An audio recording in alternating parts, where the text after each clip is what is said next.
Friends, August 7, 2025న Rahul Gandhi గారు ఒక press conference పెట్టారు.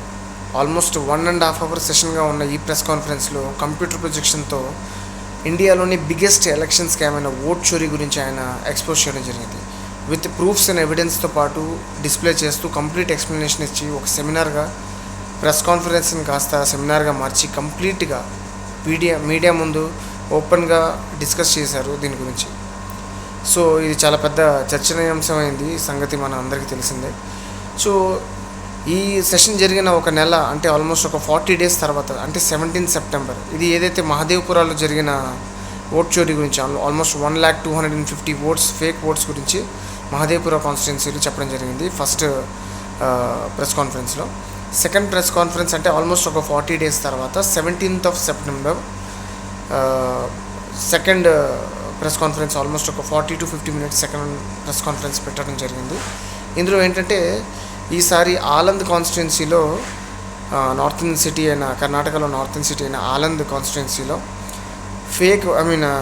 అనఫిషియల్ ఓటర్ డిలీషన్స్ని ఎలా చేశారని చెప్పేసి ఒక సెక్టర్గా ఫామ్ అయ్యి ఓటర్ డిలీషన్ కోసమే ఒక సెపరేట్గా ఒక సెక్టర్ని ఫామ్ చేసి ఎలా ఓటర్ డిలీషన్ చేశారు అంటే కొన్ని ప్రూఫ్స్ బయట పెట్టారనమాట. ఆల్మోస్ట్ అంటే తెల్లవారుజామునే ఒక 4 గంటలకే 36 secondsలోనే 2 applications voter deletion forms fill up చేయడం, లైక్ 14 minutesలోనే 12 applications ఫిలప్ చేయడం. అండ్ సో దీని గురించి ఇలాగా డిస్కస్ చేశారు. సో అందులో కొంతమందిని ఇద్దరిని ప్రెస్ కాన్ఫరెన్స్లో కూడా తీసుకురావడం కూడా జరిగింది.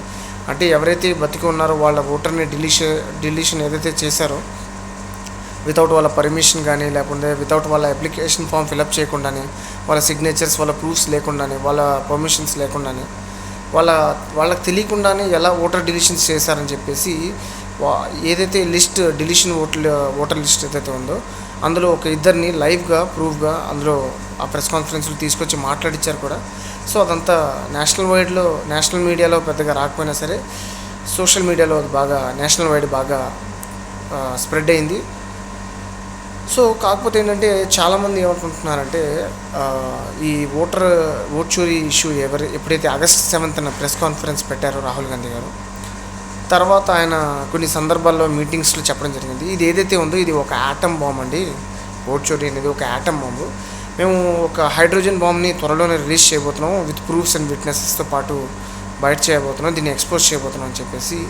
సో దీని తర్వాత మోడీ గారు కానివ్వండి, ఎలక్షన్ కమిషన్ జ్ఞానేష్ కుమార్ కానివ్వండి, ప్రజలకి మొహం కూడా చూపించలేరని చెప్పేసి కంప్లీట్గా చాలా ధైర్యంతో, చాలా కాన్ఫిడెంట్గా, చాలా పాజిటివ్ వేలో దీనివల్ల చాలా పెద్ద ఎక్స్పోజర్ జరగబోతుందని గట్టిగా నమ్ముతూ రాహుల్ గాంధీ గారు చెప్పిన విషయం తెలిసిందే.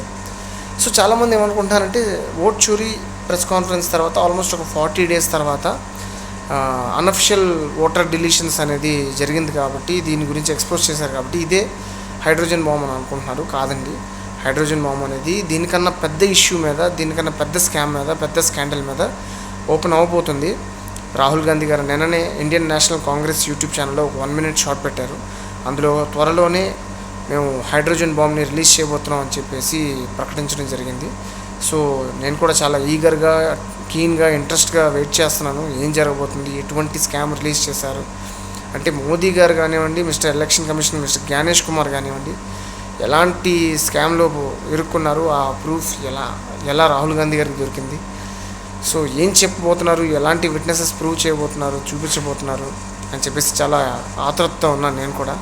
So fast and new seat belts, చూద్దాం లెట్స్ సీ వాట్ హ్యాపెన్స్. త్వరలోనే చూద్దాం ఏం జరగబోతుందో. Stay tune. మరిన్ని అప్డేట్స్ కోసం ముక్తార్ అహ్మద్ అఫీషియల్ ఛానల్ని లైక్ చేయండి, షేర్ చేయండి, సబ్స్క్రైబ్ చేసుకోండి.